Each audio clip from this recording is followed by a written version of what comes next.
As the villagers went about their business, a group of men stumbled upon an extraordinary scene that would challenge their understanding of the natural order. Unusual movement on the dirt road caught their attention, leading them closer to a spectacle of life and death. There, in the clutches of a giant boa constrictor, writhed a small jaguarundi, a member of the cat family, a relative of the majestic puma. At first glance, the jaguarundi seemed lifeless, its once vibrant fur now subdued by the relentless grip of the serpent.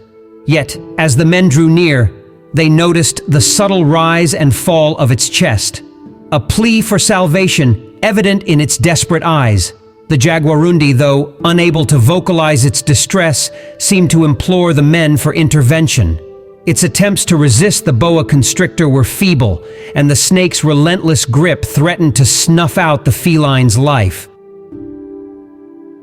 The men faced a moral dilemma, caught between the ruthless laws of nature and the innate compassion that stirred within them. Driven by an unwavering sense of duty, the men embarked on a perilous rescue mission. Local forester Rojas, recognizing the inherent risks, joined the effort to confront the colossal snake. With cautious determination, they sought to weaken the boa constrictor's grip without becoming victims of its deadly embrace. As the tension in the forest air thickened, the men's collective effort began to bear fruit.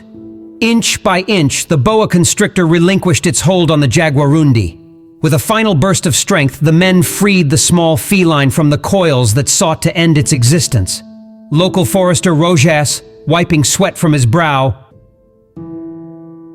reflected on the risky intervention. While acknowledging the disruption of the natural order, he emphasized the significance of the villagers' knowledge of wildlife in ensuring a safe resolution. The jaguarundi, now freed from its perilous predicament, gazed at its rescuers with a mixture of gratitude and relief. However, the act of mercy did not come without consequences. By intervening and sparing the jaguarundi from its grisly fate, the men had disrupted the delicate equilibrium of nature. The boa constrictor, left without its intended prey, slithered away into the shadows, hungry and robbed of its rightful sustenance. The men grappled with the haunting question that lingered in the air. Was their intervention justified? Or had they, in their compassion, upset the natural course of life and death?